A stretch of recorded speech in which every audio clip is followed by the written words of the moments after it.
Perfect. What I think would be interesting is to find out your first experience with Shakespeare, and then we'll move into what you think about it, and then we'll move through into you as an actor and you as a director, and just see how those things kind of blend. So, what was your first? Do you remember? I can't remember when I saw it, but I remember doing Macbeth for O level, GCSE O level as it was then, and I can't remember too much about that, but I can remember doing The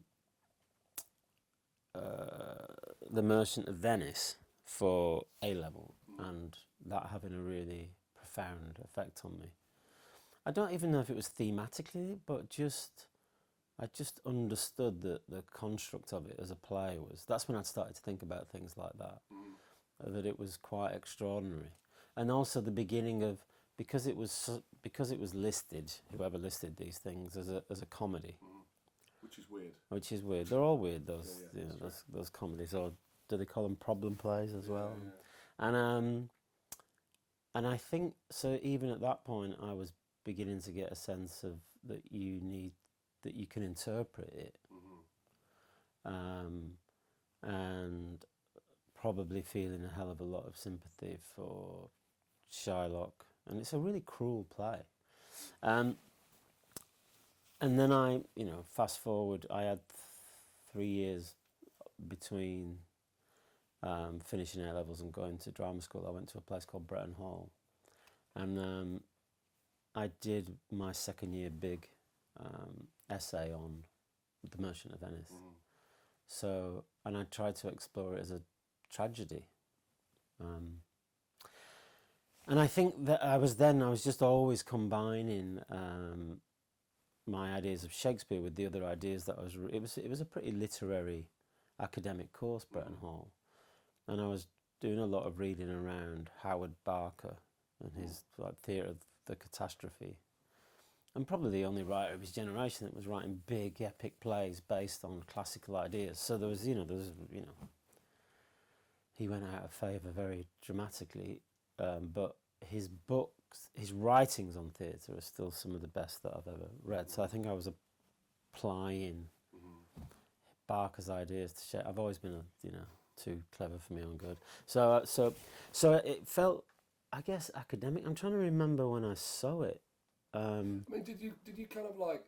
Was there a sense of like? I guess also how did you feel about it? Like when you, because obviously, I just missed that. I was almost like first year GCSEs, but a lot of it was just reading plays in class, which was really weird because, as I now know, now it's like, well, in a way, it's, unless you're studying it for English literature, you kind of want to be speaking it, right? So I think it. Yeah, I don't know when I got to speak it.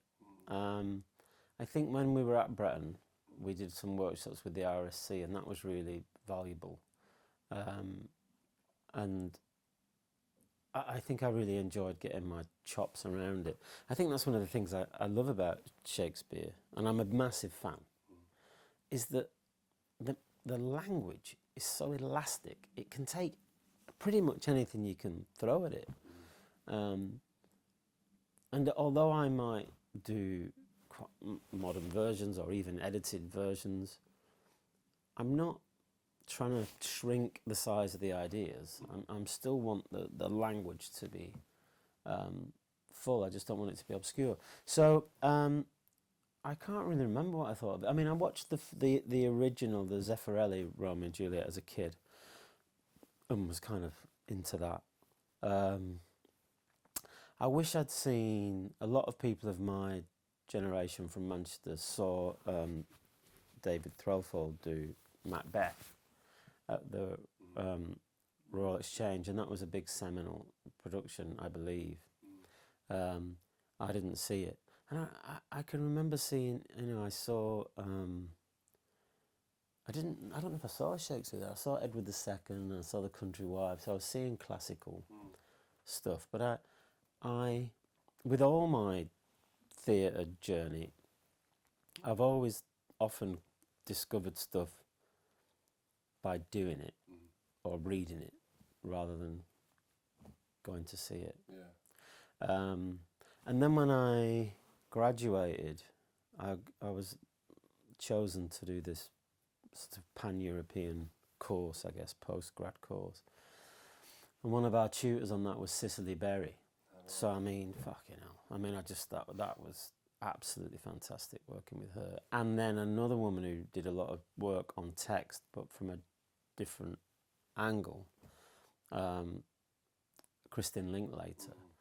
And so that was extraordinary. Then I really sort of got into saying it and how you say it. So it seems it's I mean it's incredibly sad that like other actors and people of our generation and much younger now can't ever really experience Cicely Berry, because we interviewed her a couple of times and she just had this incredible just sort of really feisty as well and really sassy, but also just really kind of I mean, luckily, I think it was maybe the last year that she was doing it.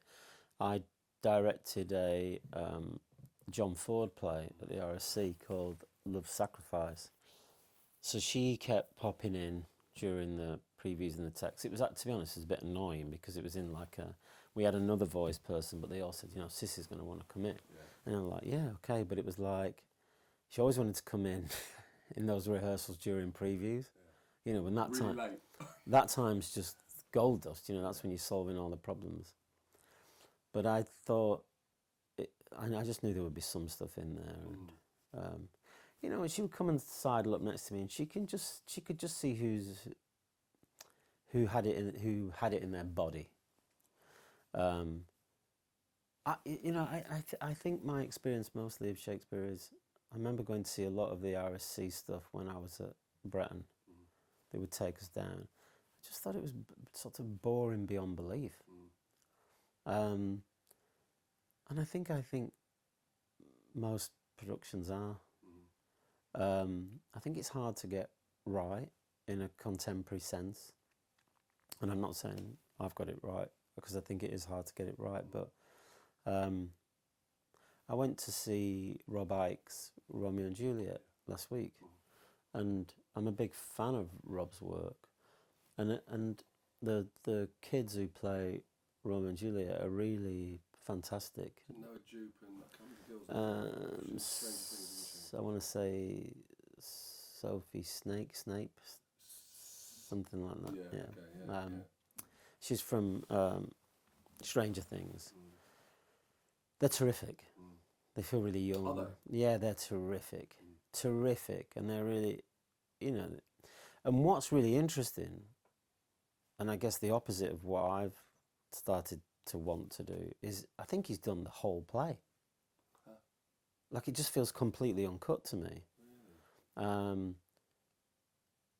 And there are lots of Rob Icke directorial interventions, which are, like I say, I'm a fan of Rob's. Same, yeah. But I feel like, and I don't think this is a hypercritical thing to say, it's all part of the discussion, but I feel like the interventions and the directorial ideas, which are all great, sort of sit within the text rather than under it. So I feel like I experience Shakespeare, then Rob, then Shakespeare, then Rob. And getting those ideas into the text can be really difficult. It's where the concept needs to lift the text or set fire under the text, rather than just, I guess, frame it.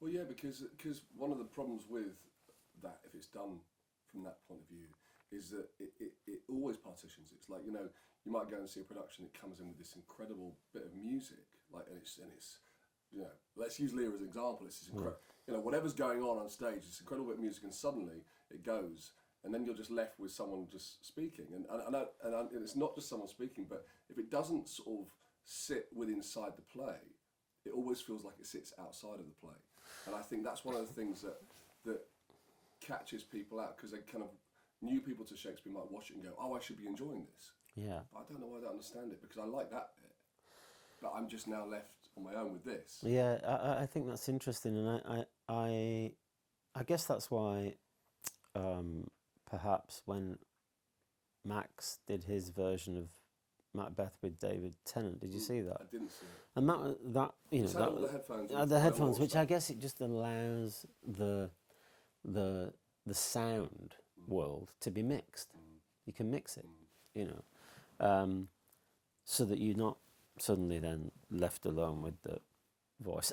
Being left alone with the voice can be incredibly powerful. It works at the Globe, you know what I mean? It's like, you know, one of the things I would talk about at the Globe all the time is that the voice is actually the spotlight. Yeah. You know, it's like, you know, I used to say to actors at the Globe all the time, you need to let us know to look at you. And the only way to do that is to speak. And yeah, which is why Mark didn't want the kind of the lights and the music to be there, because it's like, this is a sacred space for voice, right? I think so. And then, of course, I was part of the MRIs 2 years, and we tried to sort of smash that idea apart, not because we thought it was wrong, but because we thought the Globe and the audience deserved a different experiment. Well, like 20 years of a really fantastic experiment that led by Mark and Dominic. Yeah. You know, and I directed a lot of shows there for Dominic, so I was sort of in love with the space, but I was very intrigued then by Emma coming in and going, well, maybe there's something else we can try with this amazing space. Let's get some lights. Let's put a £500,000 sound system in there. I mean, I loved it. And see what we can do with it. Yeah. I thought it was great. It feels like there should be a space for both. Well, you're sort of liberated by. I think the thing is when you go into the Globe. So the first Shakespeare, fucking hell, don't know why I chose this, but the first Shakespeare I directed at the Globe was Troilus and Cressida.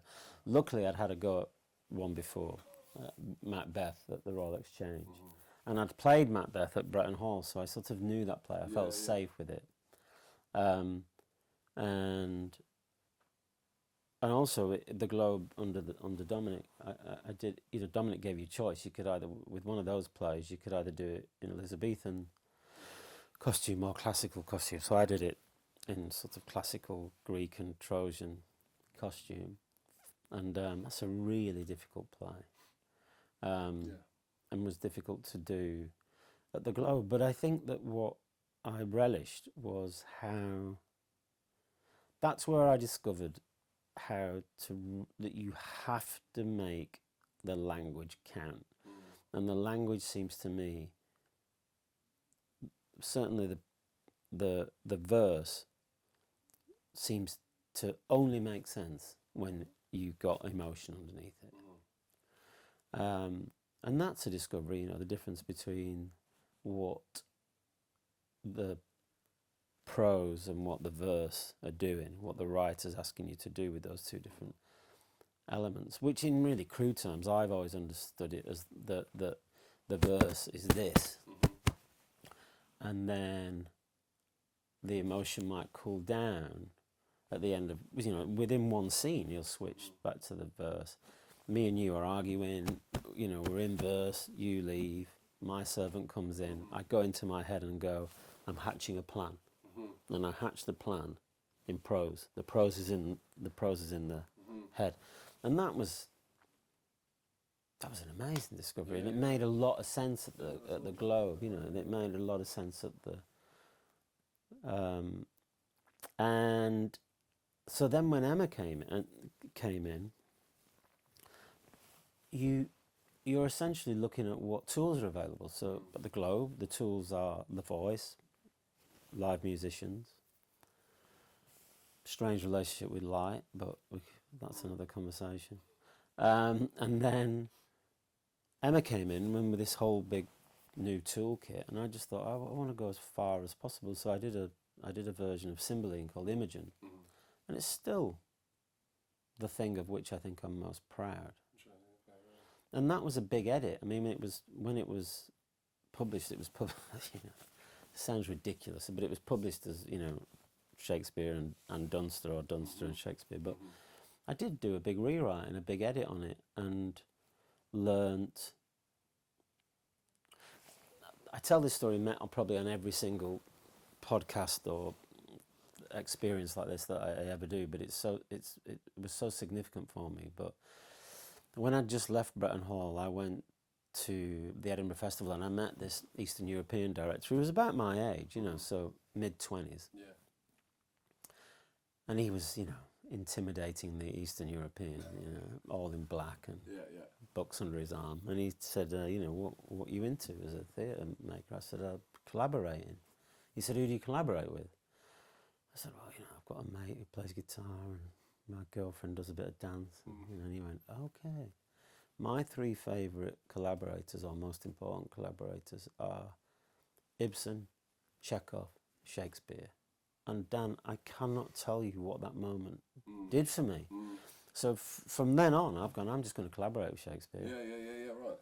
And I think by the time I'm 56, I think by the time he was my age, he wasn't writing a word. No. So I always enjoy looking at how old I am and how old he was when he wrote the play I was working on. And I thought, right. Why not? I fucking know why.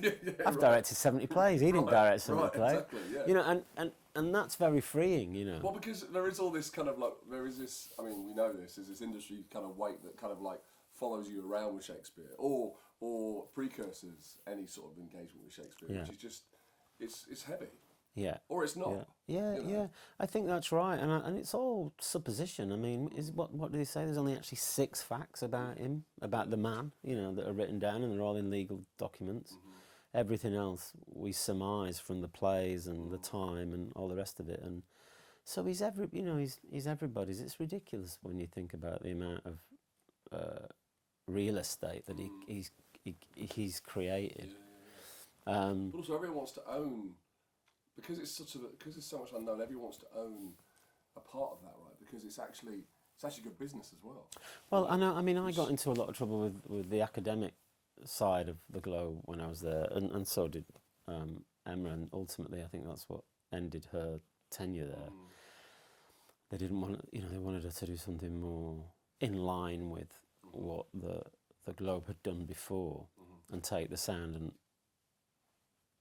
away. Again, the light is, I mean, it drives me nuts when they say it's original practice. Well, if it's original practice, don't put the lights on at night. They couldn't do shows at night in the it's just like it. I don't really, if you're going to use them, get some good light. But anyway, that's a different stuff. Yeah. But I always used to relish them coming in and talking to the company and having that resource there, because you could say to the academics, what I'm really interested in the play is the notion of blood. When they would come and talk to you about what blood meant in Elizabethan or Jacobin, that's an amazing resource. But there were some things that I just thought, I don't believe this. Like the notion that there was no rehearsals as such. You would get your part, I would get my part, and we would come in and put it together and hey presto. I just thought, what about the battles? You're telling me that they weren't, because I've seen the props lists. Some of the props lists exist, and Dan runs on stage with an axe at one end, and I run on with a big broadsword at the other. I just not buying it, and all the dances and the weddings and the this and the that. I'm just like, I don't buy it that wasn't put together. So you're dealing with that all the time. But there was a great Giles Croft was the master of text there. Yeah. I had a really great relationship with him, and everybody thought actually we'd be at loggerheads, because I'd be like, I'm getting rid of all the these and thous, and we're not doing that. And he said to me after Imogen that it had been sort of interesting and thrilling for him, but he didn't want to do that again. And I thought, okay. I mean, you could say he's there to serve, whatever, but I was like, maybe I don't want to do that again. He said you should go back to the folio. So when I did Much Ado About Nothing, even though I set it in Mexico, and even though we changed the language, although it was obscure, it was new for me and new for the actors, because we were approaching the text without 500 years of editorial imposition. We decide, the great thing about the folio and the quarto is you decide when to stop, you decide when to breathe, and you realise it's all just logical. Well, people pause when they pause. People. But that's right. stop a thought when they stop a thought. And I think that's what's really interesting. All those, like, the plays that I had at school with all the Arden Shakespeare's, right, which were really heavily edited. Like, there was like that many notes and like that much text on each page. And so you're sort of 15 or something and you're looking at this and you're like, how much? But years later, when Giles Terrell and I were looking at the first folios, it's like, why don't we work from these? Yeah. They're so much easier. Yeah. And there's so much, I mean, there's things you don't understand and you can go back to your, thesaurus and figure stuff out. But the reality is, it's just clearer. Yeah, I think so. It certainly makes more sense of what I was talking about the difference between prose and poetry. Because verse just isn't hampered by editorial impositions, so you can just fly with it. And that's a real gift to sort of put that in front of actors. Actors really respond to that. Yeah. So yeah, I mean, I think each time I do it, I want to sort of come at it from a different direction. You mentioned Romeo and Juliet, which I haven't seen. I should try and see that if I can. It's worth seeing. Yeah, and do you think there's something interesting about those two young actors who, and I think Noah Jupe was just in Hamnet, I think, but like, or something like that. But the reality is that they haven't really done Shakespeare. So do you think there's something interesting that comes out of that for you? Do you see something different? Is there some great thing of youth just kind of like not getting caught up in? Yeah, I mean, look, I say they're young. I bet she must be in her mid-20s. How long has she been, so, but she feels young. And, I mean, I guess, how old were the boys that were doing it in Shakespeare's time? So, that they must have thrilled at what that youth brought to the female parts and the younger parts. It's you're always looking for, sometimes in the same actor, but often in the company. You were always, that was what was great. Again, to go on about Imogen, Cymbeline, is that we had a company that was made up of RADA graduates and a young woman who'd just left the care system and a young man who had just left prison. And all that energy found a way of making its way into the same world. And in terms of what we were trying to do, I could see some of the younger people with less experience listening to the actor and the actress that were playing Beatrice and Benedict and just learning in the room. But by the same token, because of where we'd set it in kind of the streets of London now, some trainers had come in and these kids would be like, there's no fucking way you'd wear that. There's no way you'd wear that. And that, I'm not being glib when I say, in terms of what we were trying to do, that was as significant a contribution to make. Because you're just trying to find a world where nothing gets in the believability of the language. You want everything to work. So, on that note, when people come together, if you're working with younger actors, older actors, actors in the middle of their careers or whatever, everyone, if you've performed Shakespeare, even if you haven't, because some actors are in their 60s and might not perform it before.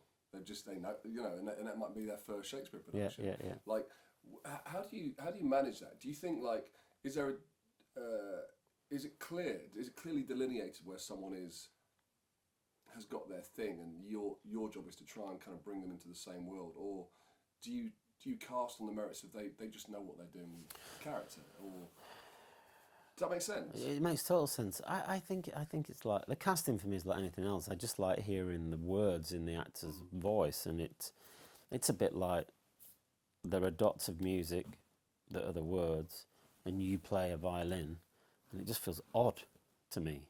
And then somebody else comes in and they play a tuba, and I go, that's it. That makes that instrument, that person, and these dots makes sense to me.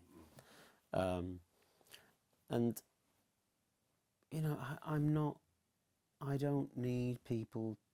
Dominic Dromgoole said something once that really struck me, and it might surprise you to hear it, but he said the only thing you need to play Shakespeare is an imagination. And I think that's really true.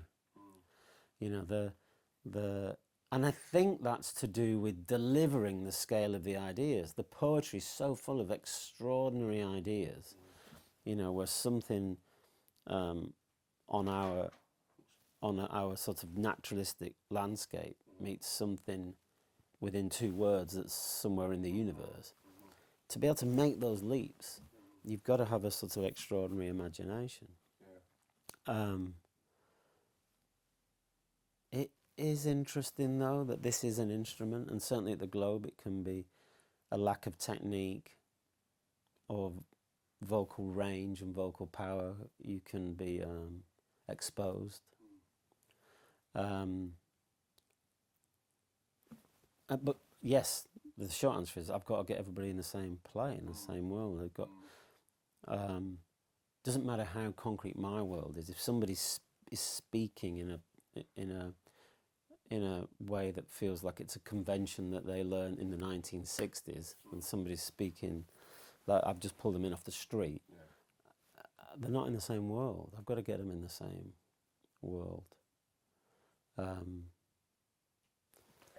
And so, interestingly, you touched on the thing about the globe and it being exposing.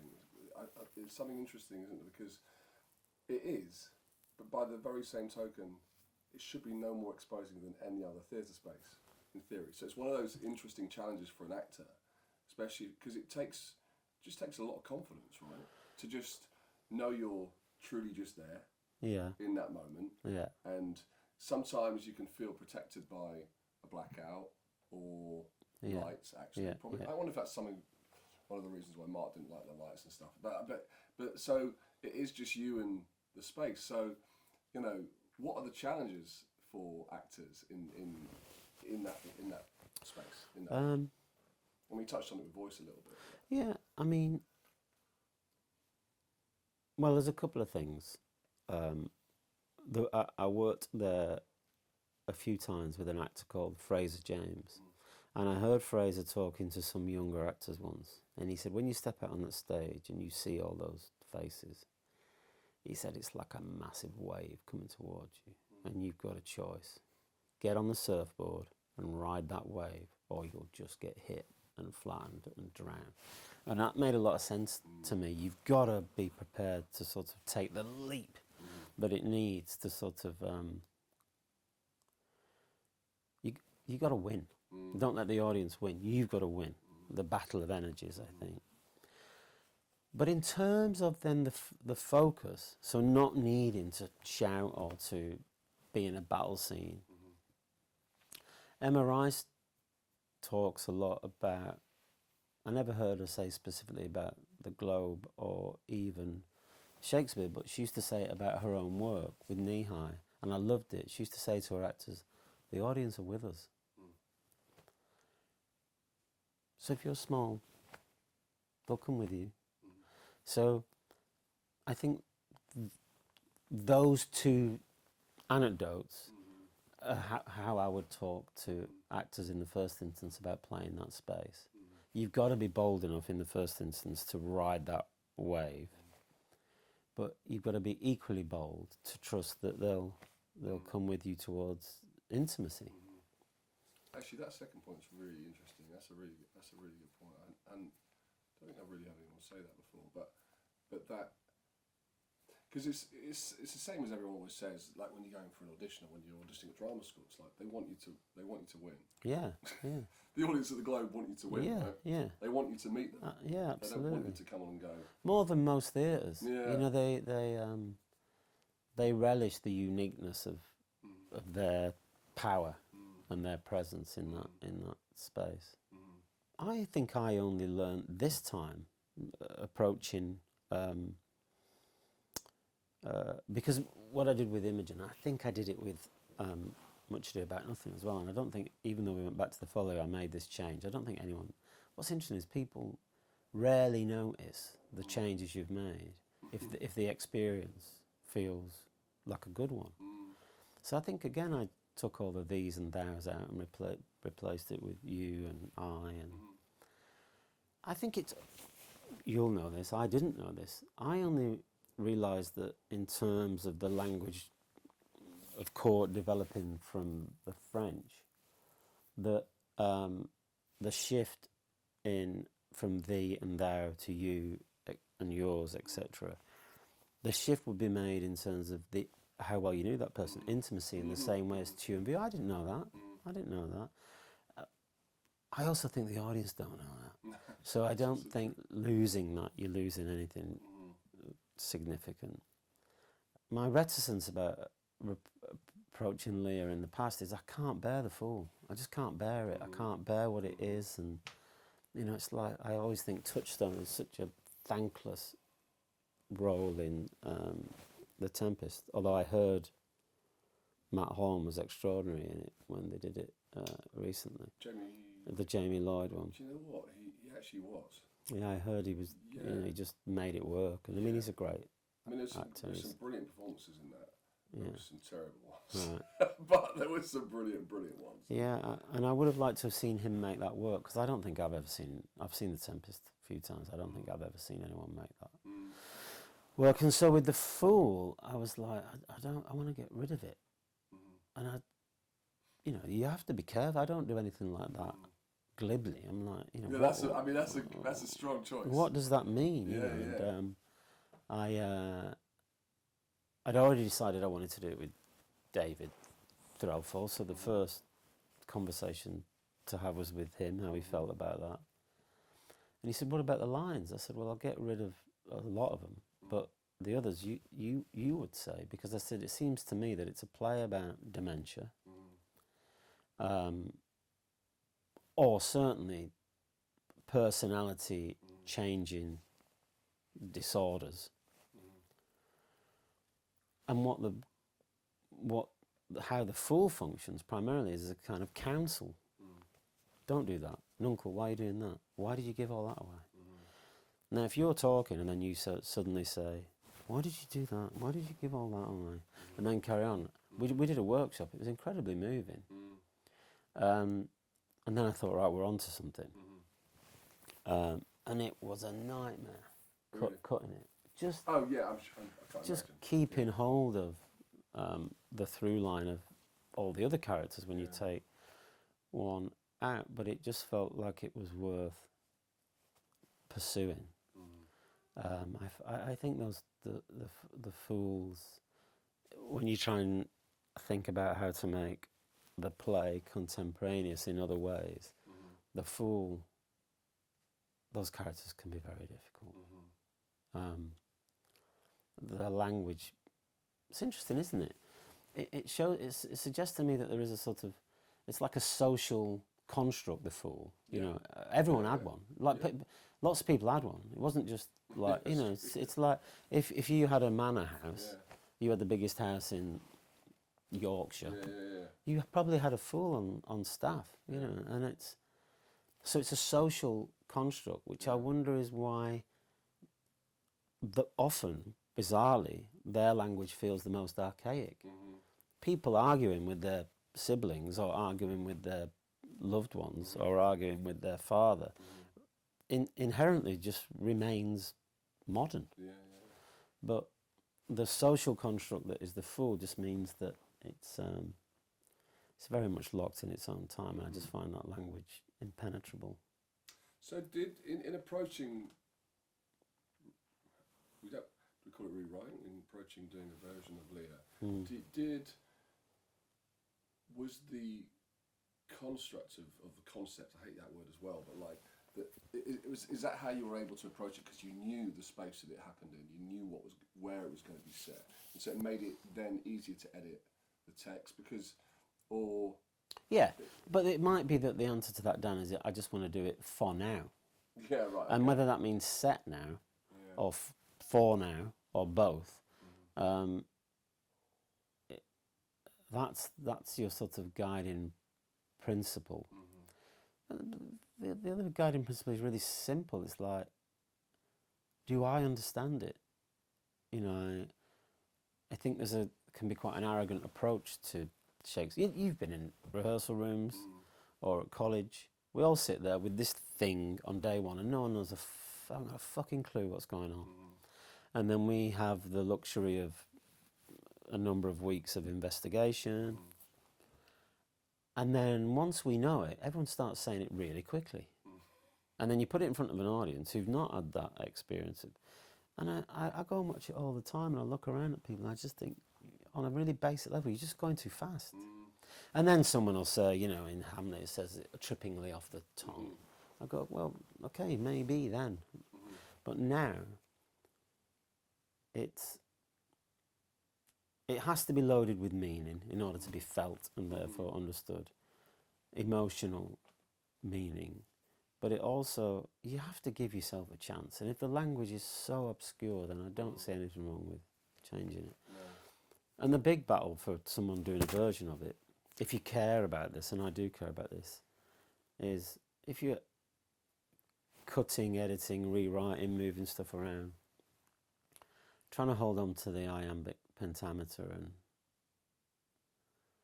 even when I change it, if there's been, you know, as is usual, 10 beats in the meter, then I'll try and mirror that. But even if for whatever reason he's made it 11 or 12, I'll try and keep hold of that as well.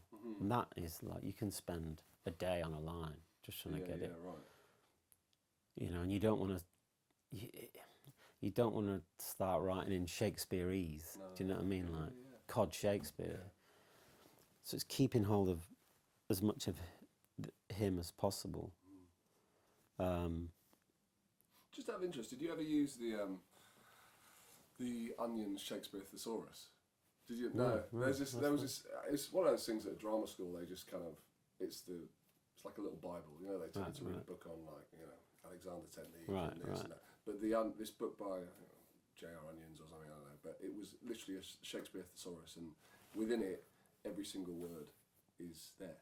So you mean the words that he says, and then it'll give things you. Are complicated that people don't necessarily know what they are, so it'll give you a modern version. It will explain exactly the context. Yeah, and that's why I find them very frustrating in other points. But the Arden, those notes, they're academic notes, right? They are, but they're good in terms of the interpretation of obscure words. That's the only that's the only thing that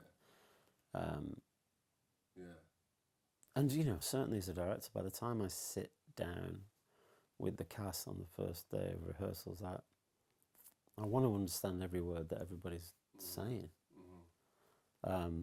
That's not to say, you know, even just working with David Threlfall on the text, we wanted to go through the whole play together, talking about cuts, talking about changes, so that when I did the edit, he had been party to it.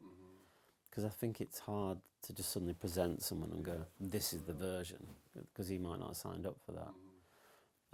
And often, you know, either an obscure beat in the play, I would have one sense of what it meant, and he would have a radically different sense of what it meant. But often something that was really clear, we'd still have a radically different interpretation of what it meant in the scene to play it. So no matter how clued up I might feel by the first day of rehearsals, because I've made a set of decisions and I've tried to understand every word, I relish the moment when the actor goes, yeah, but it can also mean this. And that's usually more interesting than what I've been thinking. So there's a few things in that. Like, I'm wondering, is there something... This is going to be put in Manchester. Yeah. The Royal Exchange. Is there something that is cultural in the geography of this country that changes how? I'm not saying necessarily changes the play, but changes how you kind of perceive telling that story. I think so, and that's something I haven't quite got to the nub of yet. Like, you know, if you think about the play geographically, we've got Albany, which is Scotland, who obviously represents a sort of northern family. We've got Cornwall, which is southern, represents that, you know, so the two daughters have been clearly married off to different elements of the British Isles in order to try and bring them, for want of a better term, towards the centre. So I was always, because of where I'm from, because of where David's from, and because of where it's set, because of where we're doing it rather, I was like, I think you should do it in your own voice. So then you start to go, okay, it's northern, it's northern. And then you go, okay, but what does that mean? What is our north? So we go, maybe our north, for reasons that are probably too involved here, we'd sort of thought, oh, maybe our north is a kind of Nordic thing. So then you go, where's north of that to be what Albany represents, and where's south of that to be what Cornwall and Regan represent? And then David had this idea. He said, what if it starts with a party, and he's invited them all, and Albany and Goneril will turn up in furs, and Regan's in a bikini, because because and actually we're not doing that, but then it just means that there's a it's just more interesting that they represent something of the north, something of the south, and Lear has a sort of central power.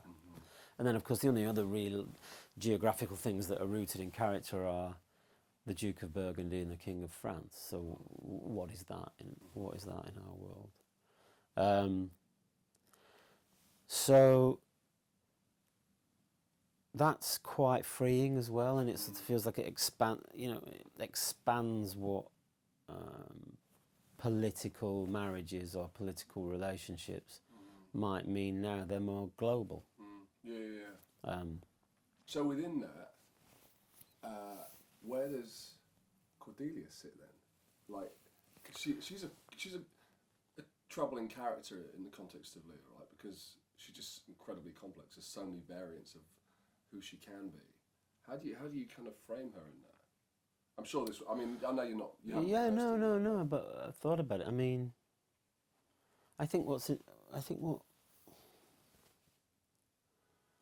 interesting about Cordelia is she doesn't make a choice about who she marries. In a way, and this is troubling perhaps in terms of the play in a modern context, France comes in to save her. Burgundy. Well, in my mind, I think it's more interesting if actually the person that she was attracted to is Burgundy. And then Burgundy finds out she doesn't come with a third of the kingdom, and he's like, I'm fucking out of here. And France goes, well, come with me. Now, the reason why I became attracted to that notion is then, and this is another problem with Lear, when she comes back from France to rescue her father and to meet up with Kent, France doesn't come with her, and they said, oh, something, typical Shakespeare. He had some trouble at home that he needed to deal with.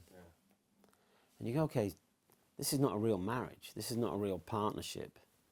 So it then starts to make her decisions much more modern and independent and feminist, in terms of the massive scale of the decisions she has to make in order to come back from that country, in order to rescue her father and wage war if she can't do it by other means. There were days where I would finish writing at 6 and finish editing at 6 going, this is never going to work. I'm never going to be able to make that decision work in this passage of the play. And then you wake up the following day and you go, oh, what if she says that line? And there's a bit earlier in the play that doesn't need to be there. That could be, so it's... Isn't there something brilliant to hold your nerve? Working on that stuff and sleep, isn't there? Yeah, There's something magical that happens in that. Anything. It's anything. It's solutions. Again, I tell this anecdote a lot, so it'll be recorded elsewhere, but I don't have many. Oh, it's not original. Okay. But I remember working with a director, I won't name her, but she was when I was acting, she was a big name. And me and this actress hit a kind of trouble spot, and we couldn't work our way through it. And she went, okay, let's stop. I'll go home and think about it. So we went home and thought about it. And she came back in the day after and she said, I've solved it. Because she'd slept on it, whatever. And that's good. But I also remember thinking as an actor, it's none of your business. We should solve it. I can't bear the idea that problems get solved in someone's bath or, in the pub. It's like, do it in the room with the actors. And that's a big thing that I'm dealing with younger assistant directors or associate directors all the time. Say if I'm doing a scene with you and another actor and we're all exhausted and you two are we just can't crack it. And I go, okay, we're never going to crack this. Let's finish it. And then someone pulls my sleeve and goes, I think I know what. I think I could solve it. And I'm like, okay, congratulations. Yeah. Like, there's a temptation when you're young and you're starting out, and the perilous nature of trying to be the person who's in charge, of thinking that you have to solve it. Yeah. And I'm like, they'll go home, they'll come in, we'll do the scene again. We won't even remember what it was that we couldn't solve. It'll just solve it. This stuff just solves itself. Yeah. It's like, it's a bit like the character in Shakespeare in Love, who always it's a mystery. Oh, yeah, but it is, it's a yeah, mystery. yeah, It's yeah. like these things just that's why we do it, isn't it? Yeah. This theatre, there is a sort of, and that's Mark. No one more than Mark believes in the sort of spiritual magic space that is theatre, whether that be rehearsals or performance or putting it in front of an audience. It's interesting how people approach, and for reasons of how they approach rehearsals. I can only speak from my own experience as an actor. Yeah, In order to learn lines, I had to make decisions. I couldn't learn them I couldn't just learn them as...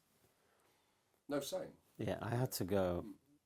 It helps you remember, doesn't it? If you go, I'm angry or I'm upset or I'm trying to get this or whatever. Oh, that's why he says that. And then it starts to go in. So I'm a little bit nervous of actors having learnt it. I think if you're a brilliant actor, you're a brilliant actor. Yeah. So the problems that I might have encountered with other people might not be problems that you would encounter with Rosie Sheehy if she learnt it, because I imagine she's still flexible, and I think rhythms can be hard to break though. I think patterns can be hard to unlearn. But so it's not something that I've never asked anyone to learn it before they come in. In the same way that I feel a bit sad. I feel like theatre auditions have been colonised somewhat by TV auditions. Like I'm always a bit sad if someone comes in and we said, "Do you want some sides?" And they go, "I've learnt it." I'm like, okay, and they never have, because they've only had 48 hours notice. So it's always a bit off. But it's weird because I've been in for some fairly big shows in town where it's like, oh, they just want you off. They want you off script, and they're proper theatre shows. I'm like, for me, I grow out of the rehearsal room because and do I you have think physical actions to what I'm doing. Yeah. I just want them to get the words right. Yeah. And then they'll say, "I've learnt it," and they'll do it, and it's like the writers sat there. And it'd be different with Shakespeare, and like, it's the punctuation's all over the shop, and I just read it. It's not a memory And also, test. if you're good enough and you've done the work, because say you've had your 48 hours, you can be familiar with everything. You can go through it and make notes and do all these things. Be familiar with it. But there's space to hold and connect and hold. It's sort of. And can I ask, in those scenarios, would you say does the expectation feel like it's from both the director and the casting director, or primarily one or the other? It's quite hard to tell, actually. It's quite hard to tell. I think maybe occasionally the director. I would say mostly casting. Yeah, because they cast across all the different They do. media. So, I mean, I try and give all that information now.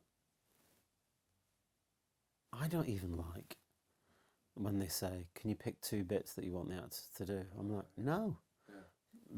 Tell them to read the play and choose 2 bits, because the choices you make are so informative. And also, the slightly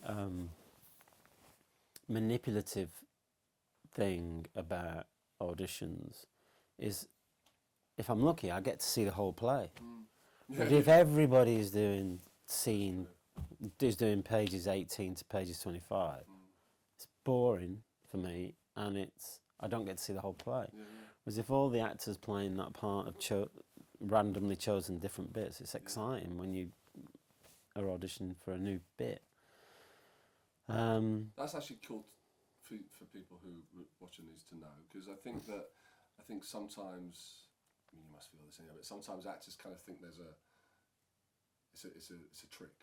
Yeah, and I try and get as much information. I mean, you don't know by the time. I'm not the biggest fan of acting agents, I'm afraid.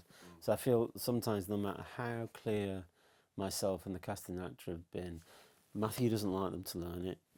If they want to be familiar with it, that's great. He really wants them to pick two bits that they're interested in. And they come in, they've not been given that information really by that agent, or half of it, or a bastardised version of it. So it's a bit frustrating. But I just want to work. So from the moment the actor sits in front of me, I'm like, right, let's work on it. Yeah. No, you're right. The dissemination of information across through agents gets really messy sometimes. Yeah. I mean, on every level, it's just sort of, and they don't want to let anyone down. So sometimes they even throw a set of rules, especially to younger actors. Yeah. I mean, I was really shocked when I first went to do auditions as a director in the States. And, you know, again, I'm always lucky with the resources that I had. So we were working with pretty big cheeses in terms of who the casting directors were. And there was a cross in the middle of the space, and actors were meant to come in, hit that mark, do it, and go. And I was always amused that when I got to know some of the actors who were in the play, the casting directors would go out of the room and say, look, Matthew's British, he's going to want to talk to you. You know, so some of them would be, they were sort of, they'd go to the spot and I'd go, no, sit down. Sit down, and I'd just, you know, who are you? Because that's as important to me as, are you talented? Like, do I want to spend the next however many weeks of my life with you? What do you think of the play? And also, some of the older ones were sort of devastated if you gave them notes and you wanted them to do it again. Oh, it breaks what they thought they were going to be doing, or whatever. It's sort of like. I remember Mark Ryan was talking about this, and this is well documented as well. But the idea that the auditorium is a place for listening, and you know, and I love the idea of Shakespeare being a thing you listen to. Of course, we need to experience it in this other world because it's theatre, but the way of engaging with it is so sort of, is it orphonic or you know? I don't know. That's interesting, because one of the things I've tried to do with Lear, for example, in order to understand it on different levels, is I've listened to a few radio versions of it. I mean, I know that's not an auditorium, but oh my God, that stuff's so boring. When it's not been rehearsed, you know, like a radio play, you know, it's like they were turned up and they're all having a go. So they're all doing their Shakespeare voice and just like, oh, this is awful. I mean, that is horrible. I think it's interesting, isn't it? That famously Pepys wrote in his diary, didn't he, going to Covent Garden to hear a play. I'm not sure. Right, well, we would say see a play. Yeah. It was hear a play. And I found that really interesting about what that meant culturally in terms of the shift. I think, to me, it's just about that synthesis between the right voice, the right emotion, and the right words. And of course, what's important about that is the words are already there. That comes first. So what that triggers in the person who's playing it, you know, it's just, how do you get it into your body? And and it's interesting, isn't it, that the way that we learn that you get it into your body in this country, and I think it's a pretty good way to go, is through your voice. So we see the work of Cicely Berry, and even more so Christine Linklater with the text. The text is there to kind of literally sometimes shake the body, and then it works in reverse. It's kind of put lots of physical obstacles in front of the actor that make it very hard for this. I remember Cicely Berry once doing this exercise for us. I think we were doing To Be or Not to Be, which you think of as being like in the head. And I think it was like British Bulldog basically. She said, "You're going to do that. I love that game. You're gonna have to." I had to get to the other side of the space while I was doing that speech, and everybody had to try and stop me. So what she teaches you there, that actually what to be or not to be is a struggle, and that's when it's, I think, look, I just think Mark Rylance and myself probably have a lot of massive differences in the way that we think the thing should be played and the thing should be approached. I think of Shakespeare as being much more physical than I feel Rylance does, having watched Shakespeare that he's made. I mean, obviously you're doing Lear. Is there still a space for Shakespeare in the way that there always was? Is there a different space for it now? How does it kind of like manifest itself in how you as an actor and also a director, I guess? I think for me it's connected to two things. I think there's a commerciality to it. You always need an event or a star.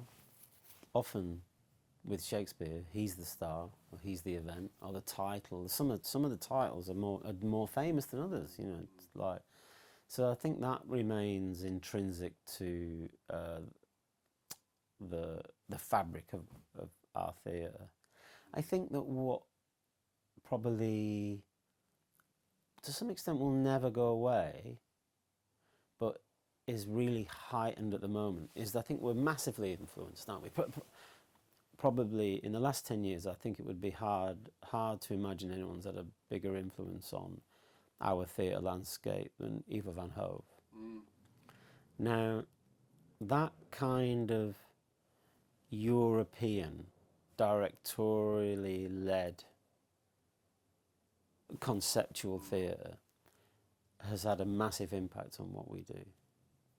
Now, I think it's much harder, A, and B, feels wrong as a director. If someone gives me a new play, my only mission is for that voice to be heard as clearly as possible. That's a new play, often by a new writer. It feels that my responsibility is for that to be heard.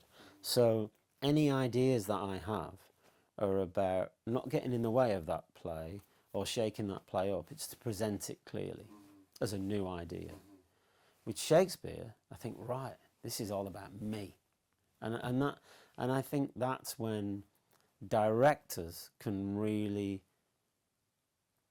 explore and extend and expand their craft.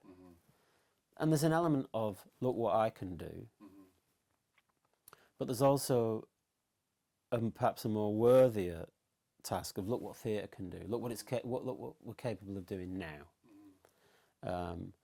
And I think that's what keeps Shakespeare relevant, that the decision makers, which still to a large extent are directors, know that when they take him on, they can show themselves at their best. Either what they've learned or what they're exploring. Was it Peter Brook who said Shakespeare plays are like planets, and they move around, and at certain times, just because of what's going on in the world, certain ones come into our orbit. Some Shakespeare plays sort of disappear for 100 years. No one's interested. And then something will be happening in the real world, and suddenly that play comes back into our orbit, and we go, oh, this is it. This is speaking to us right now. So I sort of feel that will continue as well. Yeah, I think Harold Bloom said, I don't know if you know that, Harold Bloom, but He was a Harvard professor. Yeah, I know. Yeah. And he was kind of interesting, and we spoke to him very late on in his Oh his wow. life, just before he passed away. Actually, Wow. a couple of years before, and he was just you just sort of saying Shakespeare. It's really obvious, but when he says it, Harold Bloom says it. There's something else he inhabits in that space. Yeah, But the idea that he speaks to us at every time, at every point in our life, and there's something for every time of man, like Yeah. in all of his in all of his plays, and it's. I mean, I'm really aware of that. I get. And yet written from actually quite a small part of Yeah. the lived experience. Which is And kind of extraordinary. when he started writing and when he stopped writing, Yeah. it's not a long expanse of time by any stretch of the imagination. Which makes me kind of then sort of think about why you wanted to do Lear, because like I'm fascinated. I think Lear's one of the best plays ever written, if I'm being totally honest. I think out of all of the plays that he wrote, I think it's one of the better plays. But I'm just wondering, what is it in that play that really spoke to Well, you? I guess I'm at the age where everyone I know is dealing with death. Yeah. And because of the fact that we all live so long, I think that watching dementia in old people is present in a way. It just wasn't. Interestingly, probably in Shakespeare's time, the downside of all the medical miracles that we live within is that we live longer. Yeah. And the downside of living longer is more of us will experience dementia. So I think, one of the things that David Land used to say, and I used to love this when he was talking to directors about their interpretation of the work, is what we know of the world, we know of the play.